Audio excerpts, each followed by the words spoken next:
Hello everyone, I am Undead Horde and welcome back to my channel. And in today's video we are going to be doing the end of year update on the free-to-play only account.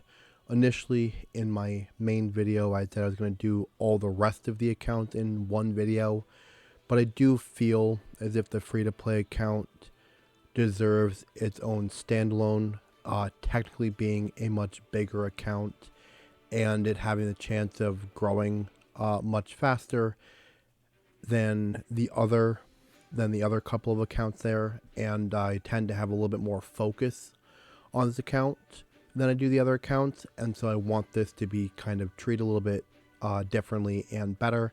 And also going to the new year, I want to have a slightly higher focus on this account anyways, and do more videos with it and stuff like that. So I do want to treat it a little bit more high over the other accounts.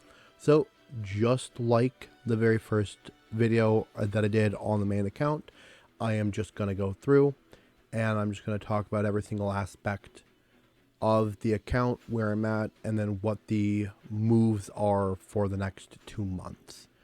First and foremost, I guess we'll start with the daily login. We are on day 20. We haven't even gotten High Katoon yet, because there's definitely been a lot of days where I just haven't touched this account, which has been extremely hurtful for progression, but things happen. For the Xenomorph Chase, we have a week and 4 days left in my rotation, ending 1/11, and we are just about halfway through the top track. Again, missing days has really hurt me, but I do believe, I haven't fully done the math, but I do believe if I do it every single day from here on out, I should have enough to make it to the very end. If not, I get extremely close. So feeling pretty good about that. I definitely want to make that something that happens for sure. As in the Great Hall, we actually have to do a lot of work that we haven't done yet. But again, really just waiting on those missions for me to do that. I also don't even think I talked about this in the very first video, but we are up to here for the Plarium points. I mean, I was able to do all of that first track for free, and so that's been great to kind of help out on the old account here. We have not unlocked all of the marketplace yet. I would like to do that at some point in time. It just hasn't become the highest priority currently. Also, the Guardian Ring, we've only unlocked 1 slot.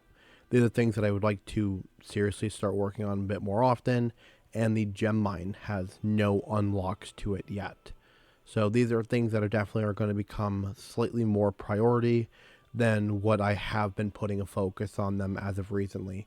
The account is level 37, so that means I don't have nearly as much content unlocked on this account as the main account as well, but that's okay. We have to start somewhere. For the Arbiter missions, we are here. We are on number, I think, 19 on the second part of the, yep. And then for, not the quests, but we care about the challenges. I didn't talk about the challenges in the very first video, and I didn't even think about it. But for the Champions Challenge, we just have 1 more to beat, and then we beat part 3. So we got 2 more parts to beat after that. Artifacts, we haven't even beat the first one yet. Again, just hasn't really been on my mind to quite do it, but I should be able to blast through the next couple of parts if I really wanted to. Then for dungeons, we're in part 3 of 5. Still need to complete 7 more challenges there. And then for arena, we are on part 2 of 3 with still 2 more missions left to go. But so this one here, upgrade an attack bonus with all affinities. I can actually do that one right now, and I might just do that, and then that'll at least get that one done right here on camera for everyone. So we will knock that out. Helps out things just a little bit, and then the next thing I just have to do is get the silver medals, and we'll be moving on to part 3, which is pretty good. Silver medals is not bad. It just means I've got to grind out in arena just a little bit more often than what I have been doing on this account, and that's totally fine. campaign, we've beat through all of Horde, 3-starring it, and we have started making our way through Brutal, but have only managed to make it to 6 here on Brutal. It has been a little bit since I've tried it again, and some upgrades have happened to my champions where I could at least attempt it, but I don't have the highest faith still. For dungeons, again, we have a lot of areas still locked in dungeons. We have Iron Twin Forest still locked. We have Sand Devils, and we have Phantom Shogun locked. For the affinity, or for the void keeps, or just for the potion keeps here, most of them are locked, obviously. But today in Magic, we managed to push to stage 14. It is not a 100% win rate. Stage 13 is, though. Stage 14, I don't know what it's at. We beat it once and we lost the second time. So currently it's a 50-50, but that's, again, not the most accurate look at everything.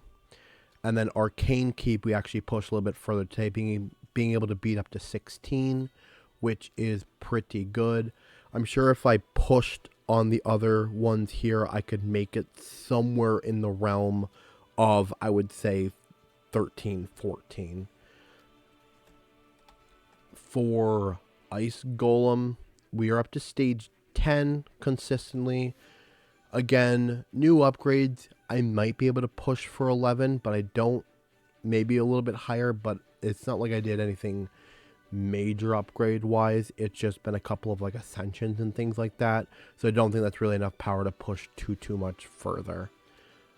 Minotaur, actually it's probably been a long time since I've pushed Minotaur, so I could honestly see myself being able to push to somewhere around stage 10. I think if I like really tried. I don't know why I didn't push on Minotaur more.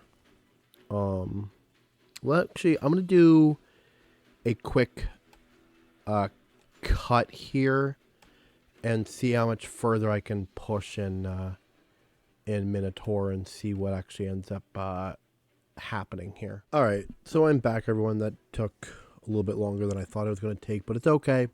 The results are indeed in. We can beat through stage 12, but we beat through stage 12 with a full team. So this is what the team looks like. Tholin is the only one that actually has his max masteries right now, and everybody else does not.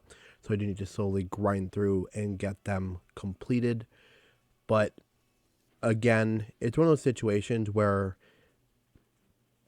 you're not really best to run Minotaur unless you can get up to stage 15 and do that.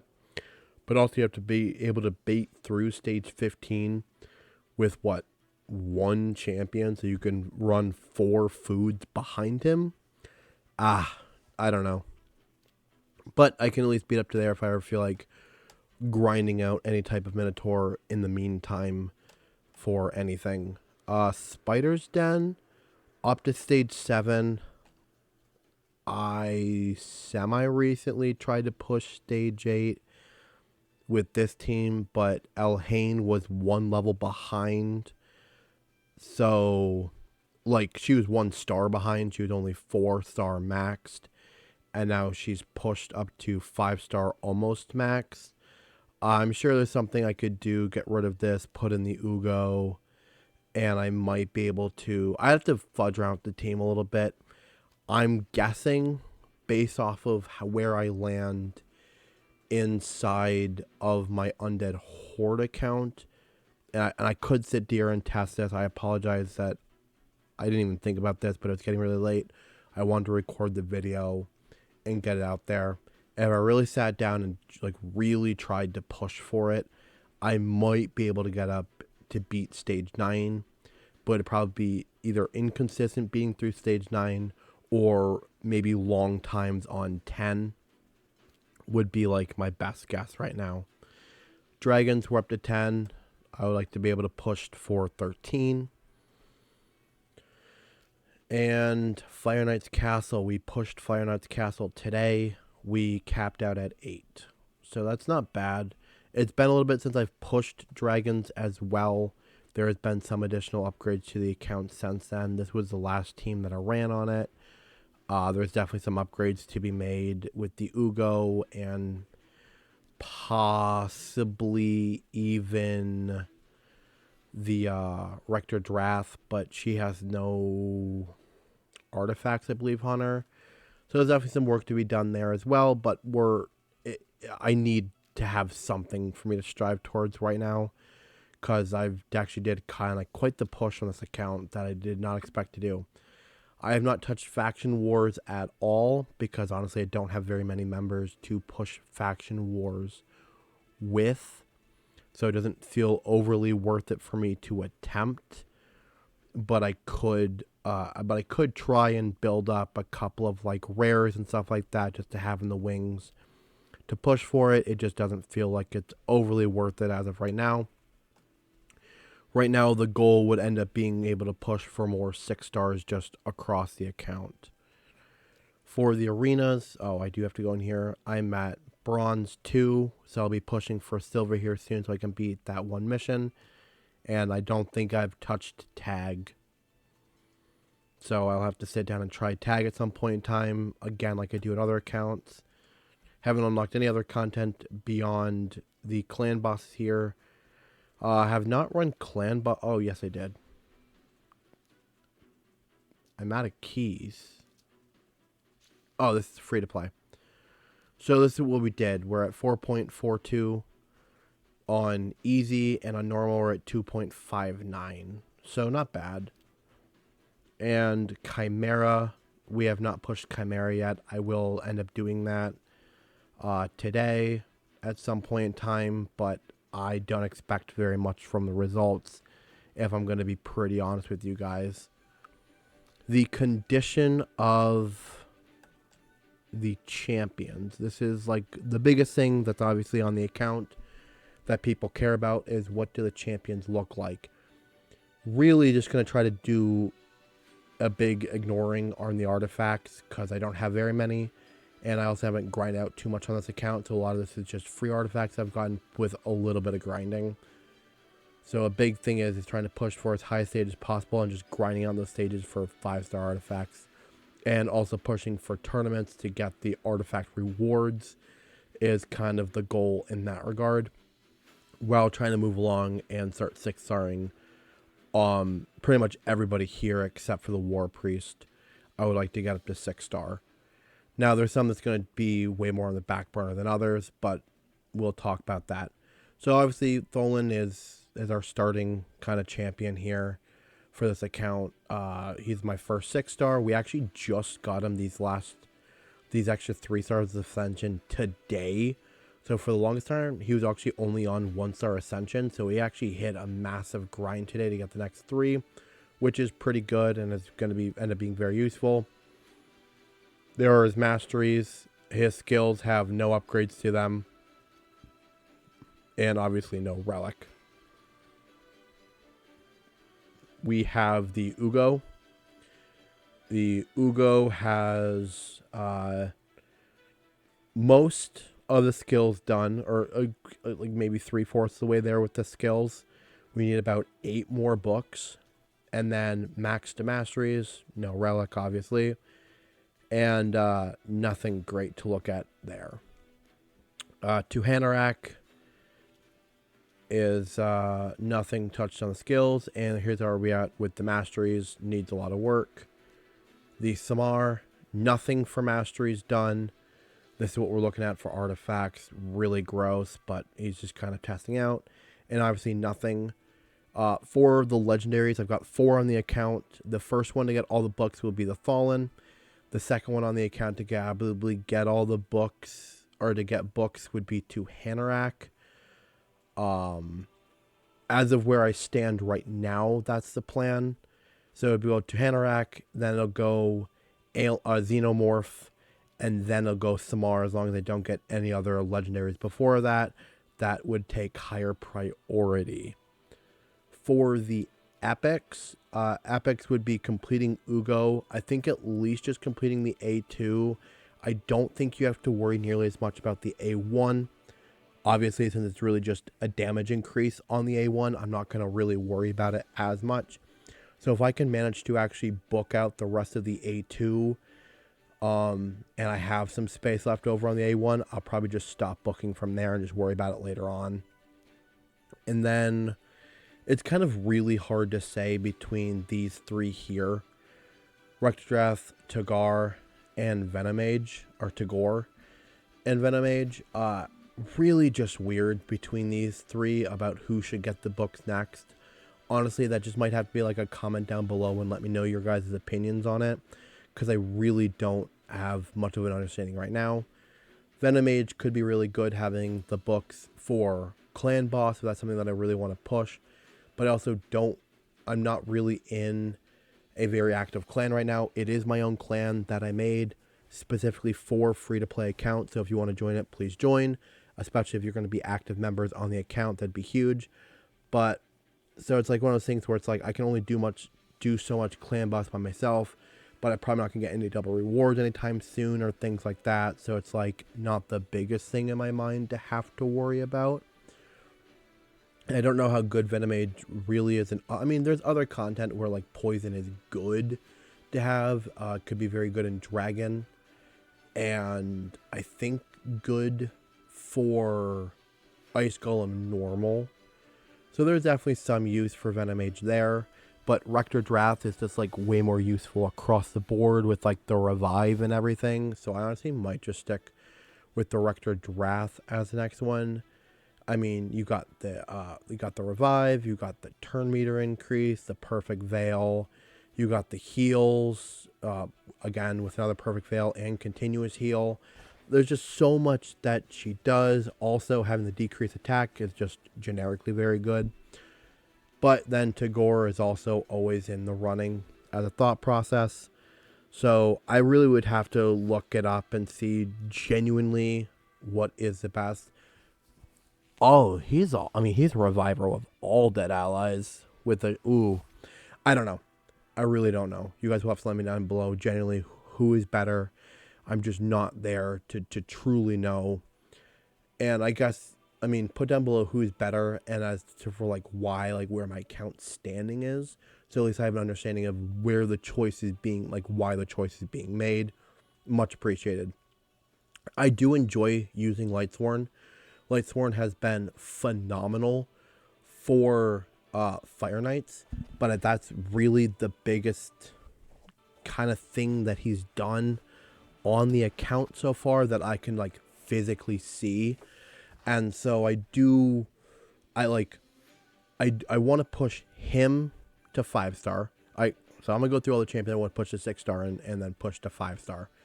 So I guess in order of how I want that to go. So really hard to say actually here. I guess Tanark doesn't really need to be 6-star. I might hold off on a lot of the legendaries before they become 6-star just because I don't really have the books on them anyways. For 6-starring, it's probably going to be whatever people say between the Rectodrath and Tagore first. Whoever is going to be the most useful. Between one of them, then the Venomage, and then Elhain just for Spider. Because she's, it's actually really difficult decision making on all this. And I would have this a little bit more figured out in my mind, but I'm on a deadline of time that I'm trying to make these videos in. So I'm sorry, I'm not as like here that I should be, but at least you guys get to understand my thought process of how I'm thinking through these things. So I guess here's my thoughts right now on the champions that I have. Who are not up to a 6-star basis. So Tahanarak is very powerful, but can do her job well, even at 5-star, with proper ascension and artifacts. And masteries. So I don't feel like that's nearly as high of a push to do right now. Samar really just isn't the best legendary across the board. He's okay, and he is what I have for the account right now, but he's not a good legendary. So I really want to focus on other legendaries that are actually going to make a much bigger difference on the account than somebody like him who can't even break above a 2.4 rating in really any category. So I love him because of how I got him and stuff like that. But I have to even admit to myself, he's not really that good to push forward. So that's where these two are just going to stay where they're at for probably quite a while. Xenomorph is somebody who I would love to push to 6-star for multiple reasons. Number one, once I get the actual Altar of Souls opened, I can awaken Xenomorph and I can have him up. Or what? Yeah, that's awakening, right? So I can have the ascensions on him. I can have the awakenings on him. I can get the blessings. So he'll skyrocket so much in power on the account just from those things alone. He would be, I mean, he's just really good in all sorts of content. Just 7,000 reviews. And I mean, he is killing it everywhere in the game. And so having somebody like this readily available would be big. And I do even think there's a chance that, I don't know for sure, to have to look it up, but if he could solo Minotaur for me, that could fix my Minotaur issue too of trying to grind out masteries on other champions. Give me the power I need for pushing for spiders and just so much. So I do feel like he has a really high priority. But again, I'm also a decent amount of levels and stuff away from a lot of that. So I'm not going to push it too heavily if I can get like at least one other 6-star before then. But for the legendaries, he's very much up there to take the next spot. Elhain is good as a potential campaign farmer. I mean, I have Thalin who is doing it, but may not be the best option, where I might be able to make Elhain work just better. And if I can, then that would be like a big thing that I could do. And also her ability in spiders would be really big, because spider is just important. To be able to beat through stage 10 consistently is such a big push that accounts need to make. And that's what I'm trying to do with this account. So she's in contention for 6-star just to make my life easier in getting the best stats, or at least getting the most stats I can out of her base, to make then the process just a little bit easier across the board for me. But if I get enough artifacts or strong enough artifacts, I may not have to push her there. We've already talked about Venomage. We've talked about the rest of these. She's just here because I was working, because I vaguely worked on her, but I'm not really using her. So she's actually gonna end up going off the side probably, because I don't use her very much in content. It's just kind of here. Lightsworn, I actually don't feel a big need to push Lightsworn to 6-star, just to 5 for now. So he's really out of contention for 6-star. I guess my top 3 for my next would be Venomage, Elhain, and between Rector Draft and Tagore. I guess if I get Venomage pushed fast enough and get in a good space, I may not even need the Venomage anymore. The Venomage just may become a little bit more obsolete as a poisoner. The one thing that does keep me a strong interest in Venomage, though, on the account is having these additional pieces to put on. You know, things like this where I can get way more stats out of him than many other champions on the account really does make me want to lean towards using him a little bit more often than other people, just because I do have such a big increase in the stats over others. And obviously the Xenomorph is going to be really good too, having the stuff as well once I got them from the login. So it is what it is. But I've rambled on a ton, and I did not mean to. Sorry, this got a little bit further out of my hands than I thought it was going to. But these are the main champion focuses right now. Or just across the board, these are the main champions I want to focus on the account and get them into a happy spot, max masteries, most of them up to 6 stars, and the rest of them up to at least 5 star. Now, this is a lot of work for February, so I might not push all these until February, but I think at least 2 more 6 stars by February, and everybody who needs to be a 5 star will be a 5 star, and getting at least half the max masteries, or at least half the masteries that I can farm up on everybody would be the goal. So, and I guess we can look at like the Master Vault. We have this epic here, and in reserve that I was working on grinding up and stuff like that, may come out sooner rather than later. And here's what we have in the reserve. Not really going to go through too many of the rares, because I don't think there's too many that actually stand out here. Some of them are okay for sure, but when it comes down to it, there's not like a ton of great epics here. Morag is good. I will get to Morag eventually for sure, and stuff like that. But and there's definitely some stuff here that I could definitely at least try and build up to like 4 star, full ascension, decent gear on, to at least try and push a little bit inside like faction wars, at least starting. Especially this Void here, who's a decent reviver and stuff like that for that. But that's like, again, a bit more on the afterthought train. So this is the free to play account in its standings and stuff like that. Let me know what you guys think down below. I appreciate all the support that I've been receiving on the last big update video that I did. It means a lot to me. And again, I really apologize for how long this was. I'm going to peace out now before it gets even longer. Peace.